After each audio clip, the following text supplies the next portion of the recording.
大家好，我们今天来说说美国高铁。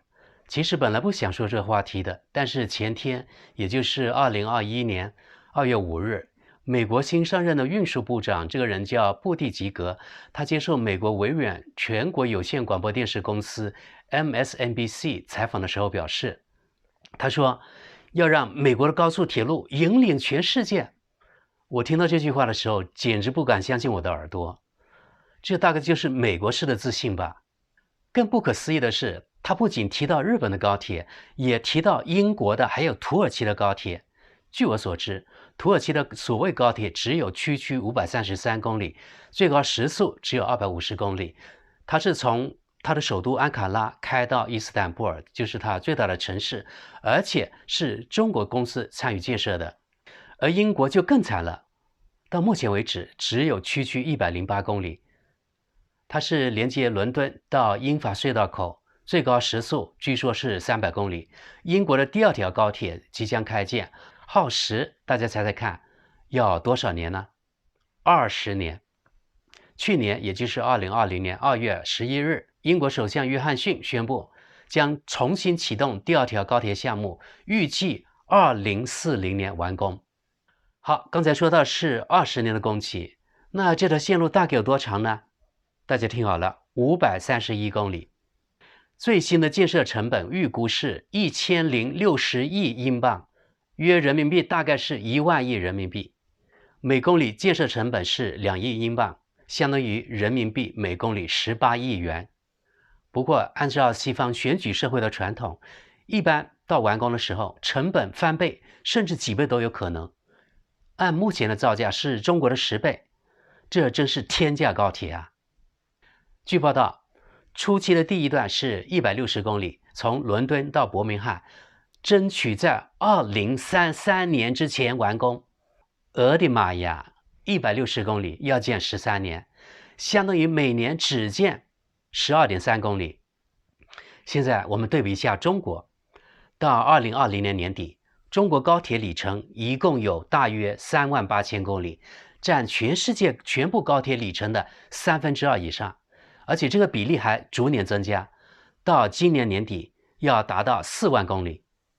中国铁路建设之所以如此迅速，除了中国人的勤奋外，最重要的是中国开发的各种国之重器，比如近日由中铁5院研发的世界首台1000吨级运价一体机昆仑号，助力梅州湾跨海高铁大桥建设，及开始架设世界首座采用1000吨重、40米跨箱梁的跨海高铁大桥梅州湾大桥，标志着中国高铁建设在技术和装备上的重大提升。相比上一代架桥机，昆仑号功能更强、更加灵活。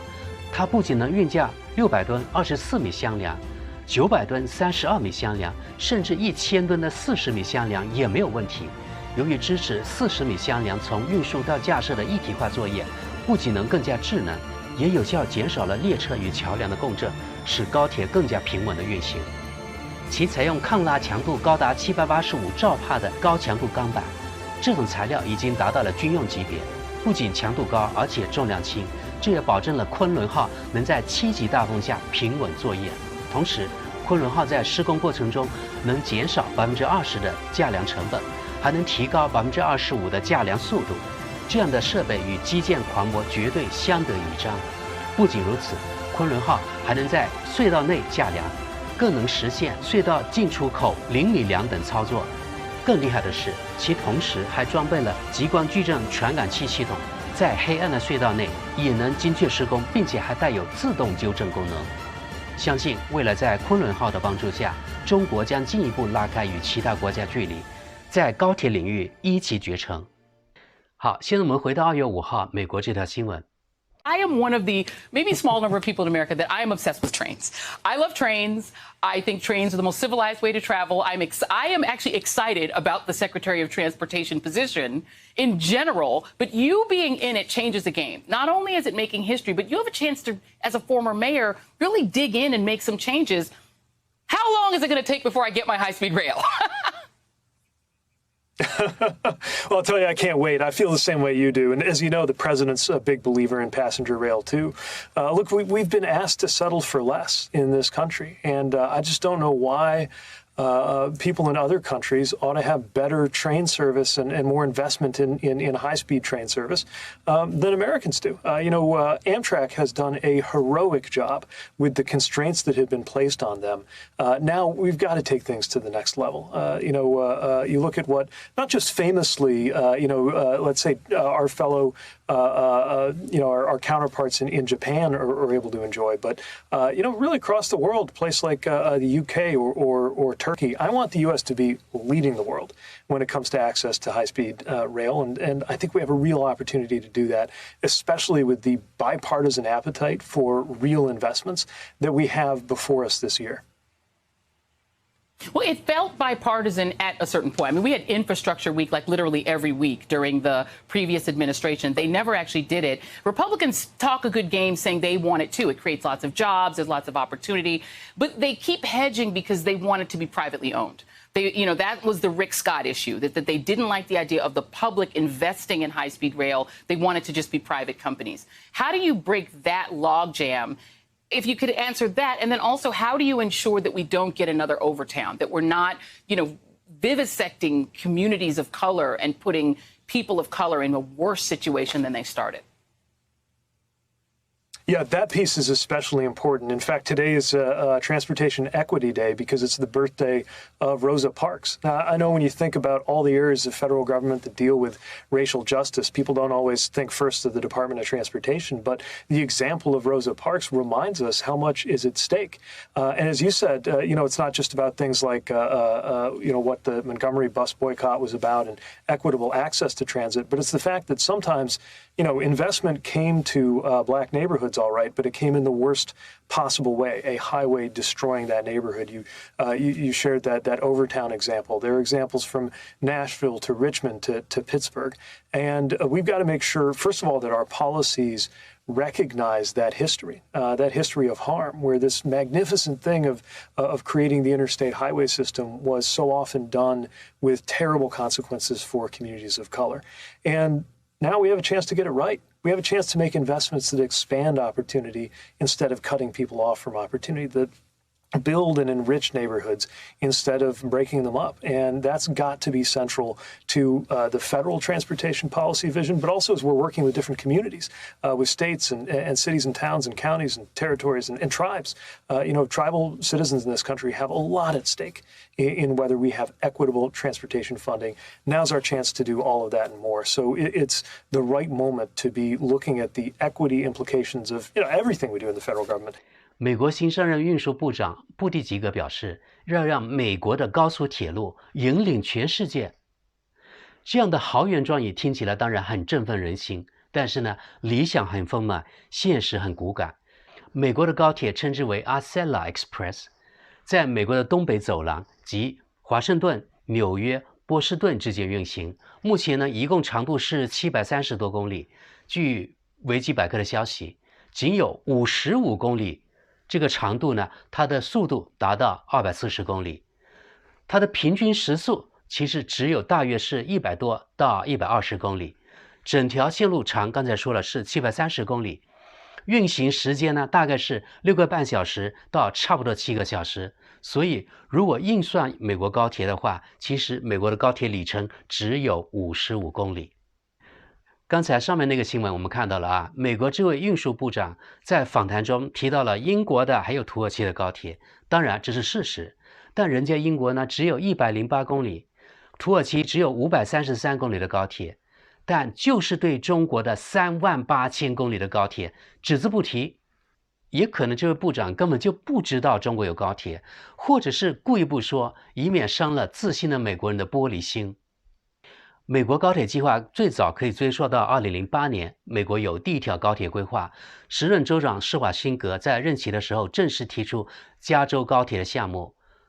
高铁由洛杉矶到旧金山，将美国西部2个最大的城市连接起来，两地距离大概是650公里，由原来坐火车的9个小时缩短到2个半小时。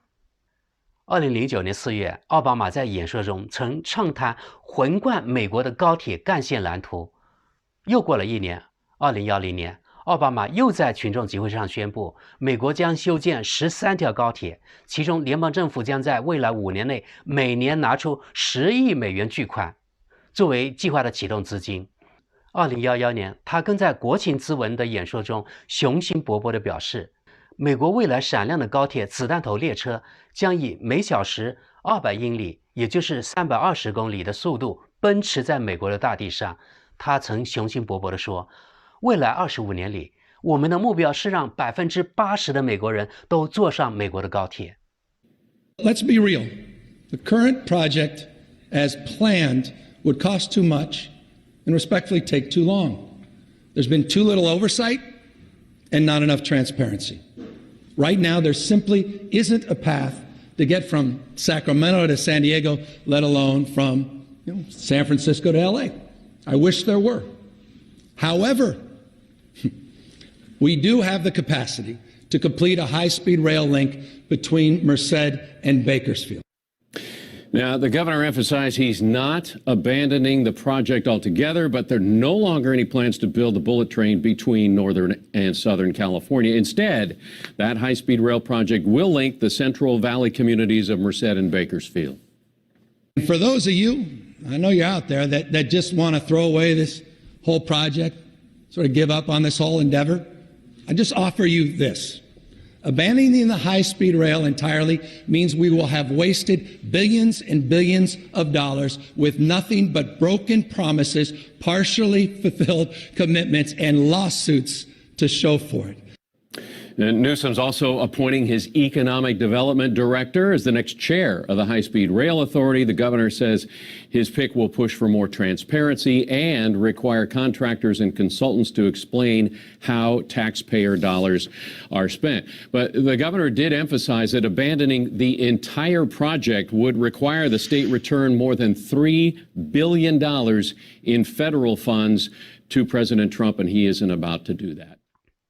时光推进到2019年时，中国的高铁里程已经急速增加到3万公里，但美国政客在高铁项目的争论还有管理的问题上，硬是把高铁拖成了烂尾工程。比如，加州高铁项目在2008年的时候估算成本是330亿美元，但10年后，也就是2018年，估算成本已经涨到了773亿美元。相当于每公里的造价是1.2亿美元，超过人民币8亿元。在这里需要指出，有的媒体说，当初美国规划的加州高铁长度是1200公里，而不是650公里。刚才上面的新闻我们已经看到了，加州州长纽森突然宣布，原来计划的高铁不见了，因为根本没有办法完成。现在新的计划是削减到只相当于原来1/8，只剩下177公里的加州中央山谷路段。这个路段已经于2015年开工，预计到2027年完工，工期12年，就是说每年完成只有不到15公里。目前初步预估成本由原来的60亿美元大幅提高到106亿美元。不过依照过去的经验，这笔经费绝对还会大幅攀升。审批时间漫长、征地问题及资金筹措等等因素都是导致美国高铁烂尾的原因。另外的原因是美国人的出行习惯，由于美国公共交通系统非常薄弱，导致了他们喜欢开车还有乘飞机。当然人口密度不高，还有汽油便宜，也是高铁不具竞争力的原因。最后还有汽车、航空、能源、游说团体的阻挠，从而导致建高铁的政治意愿不高。西方选举政治导致政党轮替，政策朝令夕改也是其原因之一。美国高铁烂尾有以上刚才说到的几种原因，在可见的未来，不管他们的政客放出何等的豪言壮语，高铁的建设注定会遥遥无期。估计英国的情况也大同小异。英国脱欧之后，加上新冠疫情极度恶化，英国的经济必将还会下滑，财政吃紧，可能英国高铁项目也会变成烂尾工程，或者建设工期大大拖延。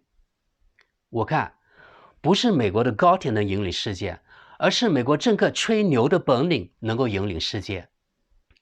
好了，各位网友，你们真的觉得美国的高铁能够引领世界吗？另外，你们觉得马斯克他真能够在美国盖时速1200公里的超级高铁吗？好了，今天的节目就到这里，我们下期节目见。